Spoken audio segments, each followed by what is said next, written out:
John Davison Rockefeller, king of oil business, যাকে সর্বকালের সবচেয়ে ধনী আমেরিকান মনে করা হয়। তার সম্পত্তির উল্লেখযোগ্য অংশ দান করার পরেও তার বর্তমান সম্পদের পরিমাণ ছিল প্রায় 400 বিলিয়নেরও ওপরে।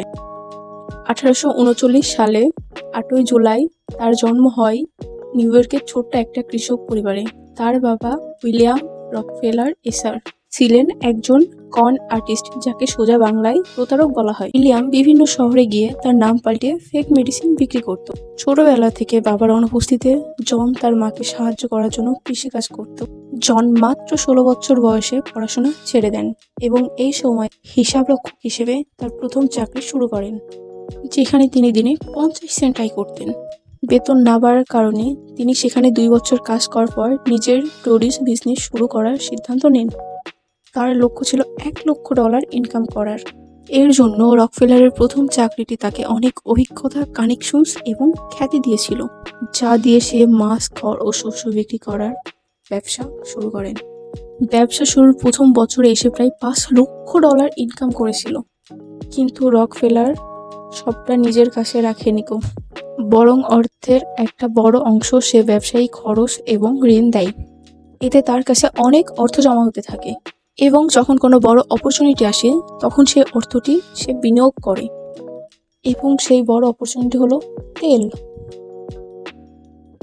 1859 সালে যুক্তরাষ্ট্রের প্রথম তেলকু উপ আবিষ্কৃত হয়, যা পেনিসিলভানিয়া অয়েল জুসের সূচনা করে।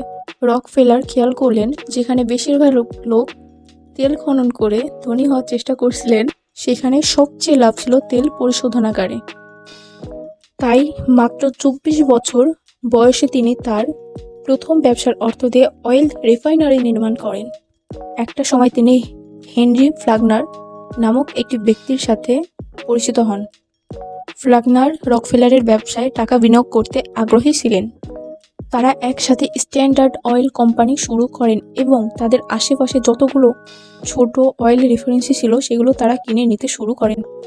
যখন এই ছোট রিফাইনারিজগুলো রকফেলারের তেল বিক্রি করতে চাইতেন না, তখন এরকম পেলাম রস দিয়ে কম দামে তার তেল বিক্রি করতেন। এতে কাস্টমাররা তার দিকে ঝুঁকে পড়ত, ফলে এই ছোট কোম্পানিগুলো তেল বিক্রি করতে পারতো না, যার ফলে তারা ব্যবসা বন্ধ করে চলে যেত।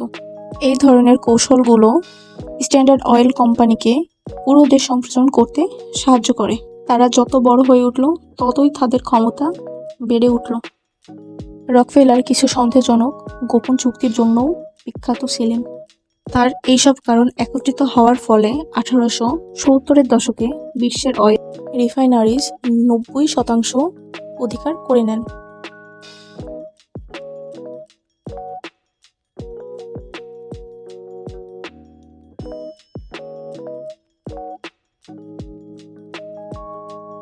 তার মালিকানাধীন 20,000-এর বেশি তেলকূপ এবং 1 লাখেরও বেশি কর্মচারী ছিলেন। অনুমান করা হয় কোম্পানির মোট মূল্য এখনকার প্রায় $1 ট্রিলিয়ন সমান হবে। এই ধরনের সাম্রাজ্য থাকার পরেও রকফেলার থামেনি। তখন দুটি বৃহত্তম শিল্প ছিল, একটি হলো তেল এবং অপরটি হলো রেলরোড। তাই রকফেলার একই কাজ করার জন্য রেলপথেও পা বাড়ালেন। তবে তেলের মতন অন্য একটি ইন্ডাস্ট্রি মনোপলাইজিং করার সাথে সাথে তিনি জনসাধারণের কাছে শত্রুতে পরিণত হতে শুরু করলেন। রকফেলারের সাম্রাজ্য প্রক্রিয়ায় এই ধরনের একচেটিয়া অধিকার রোধ করার চেষ্টায় আইন পাশ হয়।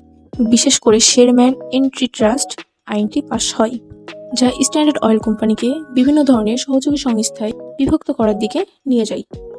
তবে সময়ের সাথে সাথে এই সহযোগী সংস্থার অনেকগুলোই আবার একত্রিত হয়ে যায় এবং আজও সেগুলো বিদ্যমান রয়েছে, যেমন বিপি এবং শেভরন। কোম্পানিগুলো বিভক্ত হওয়ার পর প্রতিটি কোম্পানি রকফেলারের শেয়ার ছিল, যার মানে মৃত্যুর আগ পর্যন্ত তিনি ছিলেন বিশ্বের সবচেয়ে ধনী ব্যক্তি এবং সম্ভবত তিনি ছিলেন আধুনিক ইতিহাসের রিচেস্ট সেলসম্যান। নিজের মৃত্যুর আগে তিনি প্রায় 54 কোটি টাকা গরিব এবং অসহায়দের মাঝে দান করে দিয়েছিলেন।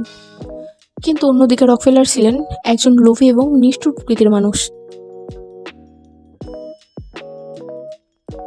বায়োগ্রাফার রন চের্নো বলেন, "His good side was every bit as good as his bad side was bad." আশা করি ভিডিওটা আপনাদের ভালো লাগবে। পরবর্তী ভিডিওটা কি নিয়ে চান কমেন্ট করে জানান। ধন্যবাদ।